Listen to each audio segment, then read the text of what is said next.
ओम नमो भगवते वासुदेवाय नमः। Hariom Sharma money tips channel पर आप सभी का स्वागत है। इंद्रा एकादशी की कथा। धर्मराज युधिष्ठिर बोले कि हे भगवान, अश्वनी मास के कृष्ण पक्ष की एकादशी का क्या नाम है, उसकी विधि और फल क्या है, सो कृपा करके कहिए। भगवान श्री कृष्ण कहने लगे कि हे राजन, इस एकादशी का नाम इंद्रा एकादशी है। इस एकादशी के व्रत करने से समस्त पाप नाश हो जाते हैं तथा नरक में गए हुए पितरों का उद्धार हो जाता है। इसकी कथा को सुनने मात्र से ही वाजपेयी यज्ञ का फल प्राप्त होता है। हे राजन, सतयुग में महेश्मती नाम की नगरी में इंद्रसेन नाम का एक राजा राज्य करता था। एक समय जब राजा अपनी राज्य सभा में सुखपूर्वक बैठा था, महर्षि नारद आकाश मार्ग से उतरकर वहां आए। महर्षि नारद बोले कि हे राजन, आपके राज्य में सब प्रकार कुशल तो है। मैं आपकी धर्मपरायणता देखकर अत्यंत प्रसन्न हूँ। तब राजा ने कहा कि महर्षि, आपकी कृपा से मेरे राज्य में सब कुशल है। इस पर नारद जी कहने लगे, हे राजन, मुझे महान आश्चर्य हो रहा है। एक समय जब मैं ब्रह्मलोक से यमलोक गया था, उस जगह यमराज की सभा के मध्य मैंने तुम्हारे पिता को बैठा देखा। हे राजन, तुम्हारा पिता महान ज्ञानी, दानी तथा धर्मात्मा था। वह एकादशी का व्रत बिगड़ जाने से यमलोक को गया है। हे राजन, तुम्हारे पिता ने तुम्हारे लिए एक संदेश भेजा है। यदि मेरा पुत्र इंद्रसेन अश्वनी मास के कृष्ण पक्ष की इंद्रा एकादशी का व्रत कर उस व्रत का फल मेरे लिए संकल्प कर दे, तो मेरी मुक्ति होकर सुखलोक की प्राप्ति होगी। हे राजन, जब मैं ब्रह्मलोक से यमलोक गया था यमदेव से मिलने के लिए, तो वहां पर यमदेव की सभा के मध्य मैंने तुम्हारे पिता को देखा।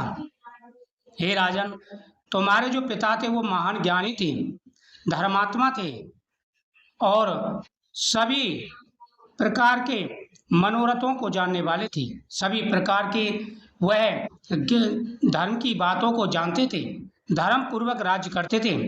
लेकिन उनसे एकादशी का व्रत बिगाड़ जाने के कारण उनको वहां पर दुख उठाना पड़ रहा है।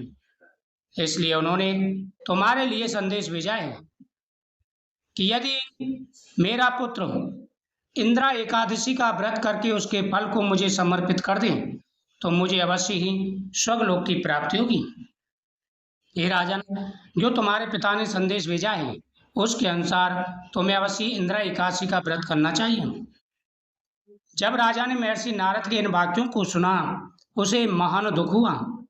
उसने कहा, हे महर्षि, आप इस व्रत की विधि मुझसे कहिए। नारद जी बोले, हे राजन, अश्वनी मास के कृष्ण पक्ष की दशमी के दिन प्रातः काल श्रद्धा सहित स्नान करना चाहिए। इसके पश्चात दोपहर को भी स्नान करना चाहिए।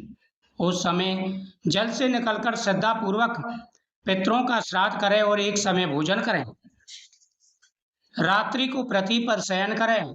दूसरे दिन अर्थात एकादशी के दिन प्रातः काल दातुन करें और स्नान करें। उसके पश्चात भक्ति पूर्वक व्रत का संकल्प करते हुए कहे कि मैं आज निराहार रहूंगा और समस्त भोगों का त्याग कर भगवान का भजन करूंगा, एकादशी का व्रत करूंगा। हे प्रभु, आप मेरे इस व्रत को स्वीकार करें। आप मेरी रक्षा करने वाले हैं, आप मेरे व्रत को पूर्ण करें। इस प्रकार आचरण करके दोपहर को शालग्राम की मूर्ति के आगे फलाहार करें और दक्षिणा दें। भोजन में से कुछ हिस्सा गौ को दे और विष्णु भगवान की धूप दीप नैवेद्य आदि से पूजा करें। कथा रात्रि जागरण करें। इसके पश्चात द्वादशी के दिन मौन होकर बंधु बांधवों सहित भोजन करें। बस यही इंद्रा एकादशी के व्रत की विधि है। हे राजन, यदि तुम आलस त्याग से एकादशी का व्रत करोगे, तुम्हारे पिता अवश्य ही स्वर्गलोक को हो जाएंगे। महर्षि नारद राजा को यह उपदेश देकर अंतर्ध्यान हो गए। राजा ने इंद्रा एकादशी के आने पर उसका विधि पूर्वक व्रत करने से आकाश से पुष्पों की वर्षा हुई। राजा ने यह व्रत रखा, उसका फल अपने पिता के लिए समर्पित कर दिया। ठीक उसी समय आकाश से पुष्पों की वर्षा हुई। उसका पिता यमलोक को छोड़कर के गरुड़ पर सवार होकर के स्वर्गलोक को जाते हुए अपने पुत्र से कहने लगा, हे पुत्र, तुम धन्य हो जो तुमने अपने पिता के उद्धार के लिए यह उपाय किया है। हे पुत्र, तुम्हारी सभी मनोकामनाएं पूरी होंगी। और राजा इंद्रसेन भी इस एकादशी के व्रत के प्रभाव से इस लोक का सुख होकर अंत में स्वर्गलोक को गया। श्री कृष्ण भगवान कहने लगे, हे धर्मराज युधिष्ठिर, यही इंदिरा एकादशी का महत्व है। इस कथा के पढ़ने व सुनने मात्र से ही समस्त पाप नष्ट हो जाते हैं और अंत में स्वर्गलोक की प्राप्ति होती है।